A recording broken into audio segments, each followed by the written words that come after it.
ആറളം ആദിവാസി പുനരധിവാസ മേഖലയിലെ കക്കുവ മുതൽ വളയംചാൽ വരെയുള്ള റോഡ് വികസനവുമായി ബന്ധപ്പെട്ട് വൈദ്യുതി ലൈൻ മാറ്റി സ്ഥാപിക്കുന്നതിനായി റോഡരികിലെ മരങ്ങൾ മുറിച്ചു മാറ്റുന്നതിനുള്ള നടപടി TRDM ആരംഭിച്ചിരുന്നു.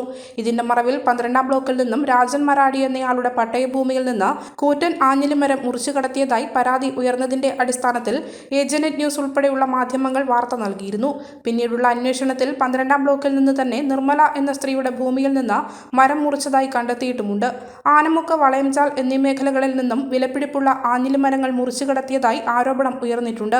പുനരധിവാസ മേഖലയിലെ ഭൂമിയിൽ നിന്നും ഉടമസ്ഥർക്കുൾപ്പെടെ മരം മുറിക്കാനോ വിൽപ്പന നടത്താനോ ഉപയോഗിക്കാനോ കഴിയില്ല എന്നിരിക്കെ TRDM ഉദ്യോഗസ്ഥർ കൊള്ള നടത്തുന്നതായി MLA ഉൾപ്പെടെയുള്ളവർ ആരോപണം ഉന്നയിച്ചിരിക്കുകയാണ്. കുറ്റക്കാർക്കെതിരെ നിയമ നടപടികൾ സ്വീകരിക്കണമെന്ന ആവശ്യം മേഖലയിൽ ശക്തമായി ഉയരുന്നു. ഞാനിപ്പോൾ നിൽക്കുന്നത് ആറളം ഫാമിൽ നിന്ന് 12ാം ബ്ലോക്ക് വഴി വളയംചാലിലേക്ക് കടന്നു പോകുന്ന പ്രധാനമന്ത്രി സടക്ക് യോജന പദ്ധതി പ്രകാരം നിർമ്മാണം നടന്നുകൊണ്ടിരിക്കുന്ന റോഡിലൂടെയാണ്. ഈ റോഡിന് കുറച്ച് അപ്പുറത്തായിട്ടാണ് KSEBയുടെ പോസ്റ്റ് മാറ്റി സ്ഥാപിക്കുന്നതിനായി പട്ടയഭൂമിയിൽ നിന്ന് മരം മുറിച്ചതായി നമ്മൾ ഏജന്റും മറ്റു മാധ്യമങ്ങളുമെല്ലാം റിപ്പോർട്ട് ചെയ്തത്. ഇപ്പോൾ അതിൻ്റെ അന്വേഷണവുമായി ബന്ധപ്പെട്ടുകൊണ്ട് നമ്മൾ കൂടുതൽ അന്വേഷിച്ചപ്പോൾ അവിടെ കഴിഞ്ഞ ദിവസം നമ്മൾ ഒരു മരം മുറിച്ചതായിട്ടാണ് റിപ്പോർട്ട് ചെയ്തത്. എന്നാൽ അതിൻ്റെ ഈ റോഡിൻ്റെ പല ഭാഗത്തു നിന്നും വിലപിടിപ്പുള്ള മരങ്ങൾ ഇവിടെ നിന്ന് കക്കുവയിൽ നിന്ന് വളയംചാൽ വരെയുള്ള ഭാഗത്തു നിന്ന് ഇപ്പോൾ ആനമുക്ക് ഭാഗത്ത് നിന്ന് മരം മുറിച്ചതായിട്ട് നമുക്ക് കാണാൻ വേണ്ടി സാധിച്ചു. അതോടൊപ്പം തന്നെ ഈ 12ാം ബ്ലോക്കിൻ്റെ നിർമ്മല എന്ന് പറയുന്ന ആളുടെ ഉടമസ്ഥതയുള്ള ഭൂമിയിൽ നിന്നും ആഞ്ഞിലിമരം മുറിച്ച് പോയതായും അതിൻ്റെ അവശിഷ്ടങ്ങൾ അവിടെ ബാക്കി വെച്ചുകൊണ്ട് അതിന് നല്ല കാതലായ സാധനങ്ങളൊക്കെ എടുത്തുകൊണ്ട് പോയതായും മനസ്സിലാക്കുന്നുണ്ട്. അങ്ങനെ നിരവധി വലിയ അഴിമതിയാണ് ഈ മേഖലയിൽ നിന്ന്. ഇവിടെ ജീവിക്കുന്ന ആളുകൾക്ക് പോലും ഒരു വിറകിന് പോലും ഒരു മരം തങ്ങളുടെ പറമ്പിലെ മരം മുറിക്കാനോ പുറത്തു കൊണ്ടുപോകാനോ സാധിക്കാത്ത ഒരു സാഹചര്യമാണ്. പട്ടയത്തിൽ വ്യവസ്ഥയുള്ള ഈ അവസ്ഥയിലാണ് ഇപ്പോൾ ഉദ്യോഗസ്ഥന്മാർ നിന്നുകൊണ്ട് മനസ്സിലാക്കിയത്. TRDMൻ്റെ ഉദ്യോഗസ്ഥന്മാർ നിന്നുകൊണ്ടാണ് ഈ മരം മുറിച്ച് അവരുടെ ഒത്താശയോടുകൂടിയാണ് ഈ മരങ്ങളെല്ലാം കൊണ്ടുപോയിരിക്കുന്നത് എന്നതാണ്.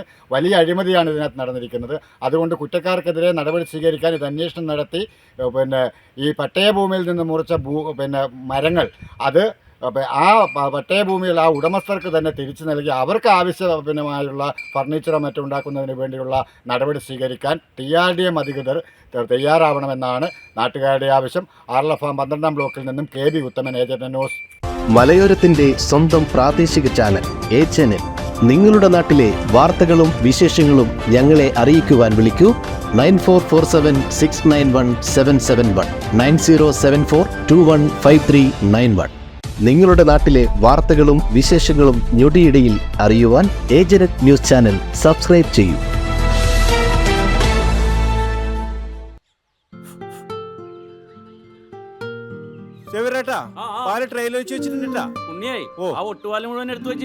അതെന്ത് ചോദ്യാന്ന്? ആരെങ്കിലും ഒട്ടുപാലം എടുക്കാണ്ട് പോവാ? ഒട്ടുപാലം കെട്ടിപ്പിടിച്ച് അങ്ങോട്ട് ഇരുന്നോ. എന്റെ മനുഷ്യ റബ്ബർ ഷീറ്റ് ഇങ്ങനെ കുന്നുകൂട്ടിട്ട് എന്തോ ഉണ്ടാക്കാനാ? എന്നെ എന്തായാലും മതി. എന്റെ ഷീറ്റിനെ കളിച്ച് എന്റെ കയ്യിൽ നിന്ന് മേടിക്കുന്നീ. അത് കറക്റ്റ്. ഉള്ള സമയത്ത് ഇതൊക്കെ ഒന്ന് തൂക്കി വിട്ടിട്ട് കാശൊന്നും കൊണ്ടെത്താ മനുഷ്യ. MS Gold പോയി കുറച്ച് സ്വർണ്ണം വാങ്ങട്ടെ. അത് യോറിന് എന്ത്? ഇതിന്റെയൊക്കെ വില എപ്പോഴാ കുത്തിനെ വീഴുന്ന ആർക്കും അറിയാം മനുഷ്യ.